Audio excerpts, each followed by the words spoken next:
আসসালামু আলাইকুম। বন্ধুরা, ভারত এবং বাংলাদেশ সীমান্তকে বলা হয়ে থাকে বিশ্বের সবচাইতে বড় সীমান্তগুলোর একটি। ভারত এবং বাংলাদেশ এই দুইটি দেশের মাঝে আন্তর্জাতিক যে বর্ডার লাইন রয়েছে তার আয়তন হচ্ছে ৪,৫৯৬ কিলোমিটার, যেটাকে মাইলের হিসাবে কনভার্ট করলে হয়ে থাকে ২,৫৪৫ বর্গ মাইল।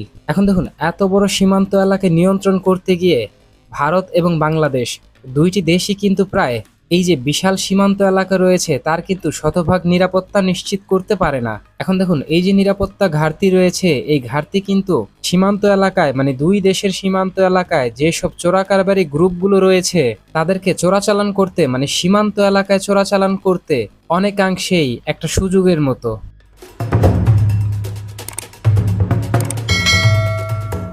অত্যন্ত স্পর্শকাতর সীমান্ত এলাকার এই বিষয়টিকে কেন্দ্র করে এই জায়গায় বলে রাখা ভালো, ভারতীয় যে চোরাকারবারি গ্রুপগুলো রয়েছে তাদেরকে বাংলাদেশ বর্ডার গার্ড বিজিবি শনাক্ত করার পরেও বর্ডার গার্ড বাংলাদেশের পক্ষ থেকে সরাসরি কখনো তাদের উপর কোনো ফায়ারিং করা হয়নি।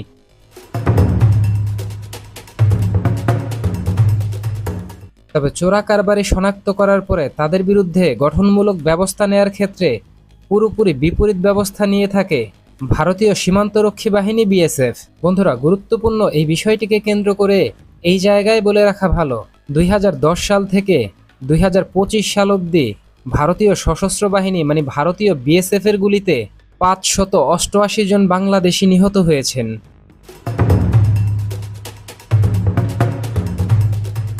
এখন দেখুন, সীমান্ত হত্যার বন্ধের বিষয়টিকে কেন্দ্র করে ভারতের প্রধানমন্ত্রী নরেন্দ্র মোদী, এছাড়াও ভারতের যে পররাষ্ট্রমন্ত্রীরা ছিলেন, এছাড়াও এখনো অবধি ভারতীয় যত হাই কমিশনার বাংলাদেশে নিযুক্ত ছিলেন তাদের মাধ্যমে কিন্তু বাংলাদেশ প্রতিক্রিয়া জানিয়েছে।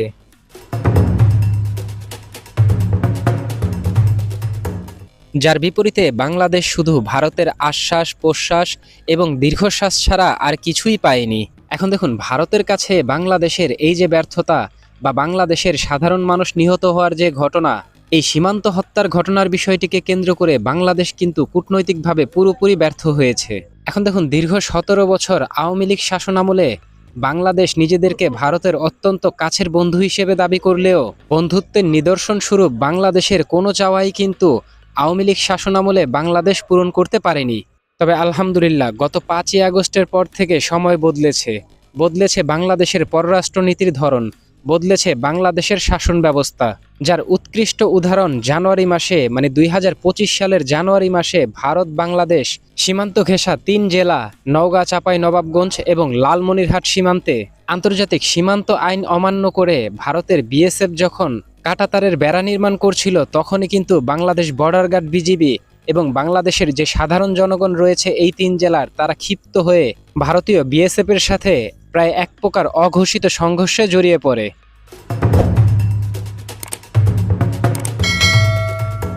বন্ধুরা, এমত অবস্থায় বলে রাখা ভালো, ওই জায়গায় ওই সময় ভারতের পক্ষ থেকে বাংলাদেশের সীমান্ত অঞ্চল মানে নওগাঁ, চাঁপাইনবাবগঞ্জ এবং লালমনিরহাট এই ৩ জেলার সীমান্ত অঞ্চলে কাঁটাতারের বেড়া নির্মাণ করতে পুরোপুরি ব্যর্থ হয় ভারতীয় সশস্ত্র বাহিনী বিএসএফ, যা বাংলাদেশের সাধারণ মানুষ এবং সাধারণ জনতার পাশাপাশি বাংলাদেশের বর্ডার গার্ড বিজিবির জন্য ছিল অত্যন্ত আনন্দদায়ক একটি বিষয়। কারণ বিজিবি এই দীর্ঘ ১৭ বছর পরে সহমহিমায় ফিরতে পেরেছে বর্ডার এলাকায়, দেখাতে পেরেছে নিজের শক্তির প্রদর্শন।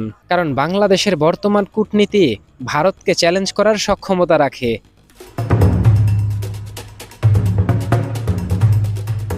পূর্বে যেখানে দীর্ঘ ১৭ বছর আওয়ামী লীগ শাসনামলে বাংলাদেশের যে নীতি নির্ধারণীয় পর্যায়ে যে উচ্চ পদস্থ কর্মকর্তা এবং বাংলাদেশের যে প্রধানমন্ত্রী ছিলেন, তিনি কিন্তু পুরোপুরি ব্যর্থ হয়েছিলেন কূটনৈতিকভাবে এই সীমান্ত হত্যা বন্ধ করতে অথবা বিজিবির মাধ্যমে ভারতীয় সীমান্তরক্ষী বাহিনী বিএসএফকে প্রতিহত করতে।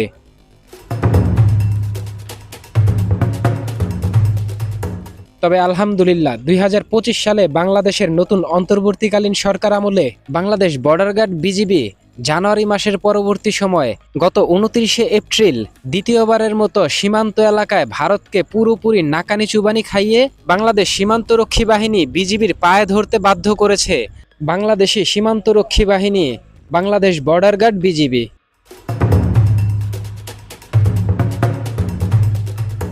বন্ধুরা, গত 29শে এপ্রিল ভারতীয় বর্ডার গার্ড বিজিবি লালমনিরহাট সীমান্তে আন্তর্জাতিক আইন লঙ্ঘন করে বাংলাদেশ অংশে ঢুকে পড়ে বাংলাদেশের যে স্থানীয় মানুষ যারা ছিল তাদেরকে তুলে নেয়ার জন্য বাংলাদেশে প্রবেশ করে। এখন দেখুন, বাংলাদেশের সীমান্ত অতিক্রম করে বাংলাদেশের অভ্যন্তরে প্রবেশ করে সাধারণ বাংলাদেশিদের তুলে নিয়ে যাওয়ার যে ঘটনা, এই ধরনের ন্যাক্কারজনক ঘটনা ভারতীয় বর্ডার গার্ড বিএসএফ কিন্তু এইবারই প্রথম ঘটায়নি।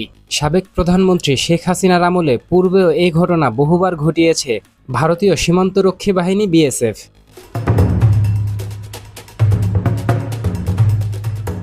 তবে আলহামদুলিল্লাহ, গত 29শে এপ্রিল বাংলাদেশ সীমান্ত অতিক্রম করে যখন বাংলাদেশের লোকালয়ের ভেতর ভারতীয় সীমান্তরক্ষী বাহিনী বিএসএফ সদস্যরা যখন প্রবেশ করে, তখন এক পর্যায়ে বাংলাদেশের সীমান্তবর্তী জেলা লালমনিরহাটের সাধারণ জনগণ বিএসএফের বিরুদ্ধে প্রতিরোধ গড়ে তোলে। এক পর্যায়ে বেশ কয়েকজন বিএসএফ সদস্যকে আটক করতে সক্ষম হয় স্থানীয় সাধারণ জনগণ। এখন সাধারণ বাঙালিরা যখন সাধারণ বাংলাদেশের বাঙালিরা যখন বিএসএফ সদস্যদেরকে অবরুদ্ধ করে রেখে বাংলাদেশ বিজিবির ক্যাম্পে যখন খবর পাঠায় যে বিএসএফ সদস্যদেরকে বাংলাদেশের সাধারণ জনগণ আটক করে রেখেছে, অবরুদ্ধ করে রেখেছে, এই খবর পাওয়ার সাথে সাথেই বাংলাদেশের বর্ডার গার্ড বিজিবির পক্ষ থেকে সরাসরি অ্যাকশন নেওয়া হয়।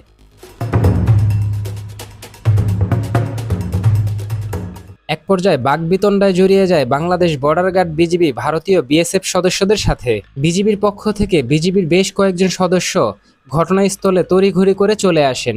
যদিও পূর্বে বিএসএফ সদস্যরা যেমন আচরণ করত বাংলাদেশ বর্ডার গার্ড বিজিবি সহ বাংলাদেশের সাধারণ মানুষের সাথে যে তুচ্ছ-তাচ্ছিল্য তারা করত, এবারও কিন্তু ভারতীয় বিএসএফ সদস্যরা ঠিক তেমনই আক্রমণাত্মক হওয়ার চেষ্টা করেছে বাংলাদেশের সাধারণ মানুষ এবং বিজিবি সদস্যদের সাথে।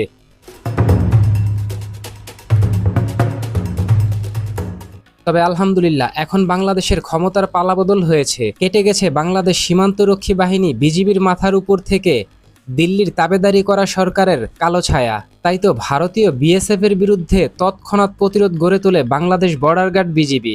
বাংলাদেশ বর্ডার গার্ড বিজিবির সাথে যখন ভারতীয় বর্ডার গার্ড বিএসএফ বাকবিতণ্ডায় জড়িয়ে পড়ে, তখনই নিষ্ঠার সাথে দায়িত্ব কাকে বলে এবং দেশের তোরে সাহসিকতা কাকে দেখাতে হয় তা কিন্তু খুব ভালোভাবেই দেখিয়ে দিয়েছে বাংলাদেশ বর্ডার গার্ড বিজিবি।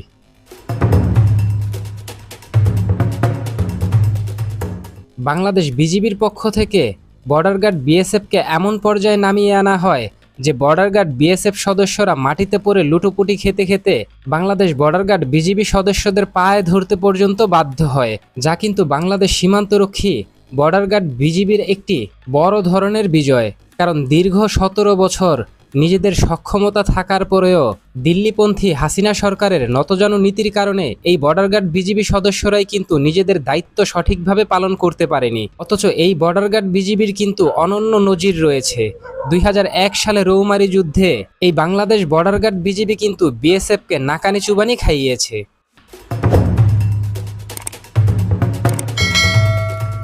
তো বন্ধুরা, বাংলাদেশ থেকে দিল্লিপন্থী আওয়ামী লীগ সরকারের পতনের সাথে সাথেই বর্ডার গার্ড বিজিবির এই ধরনের অ্যাকশন এবং ভারতীয় বর্ডার গার্ড বিএসএফ এর বিরুদ্ধে প্রতিরোধ গড়ে তোলা, এ সম্পর্কে আপনি কি ভাবছেন? আপনার গুরুত্বপূর্ণ মতামতটি জানিয়ে দিন কমেন্ট বক্সে।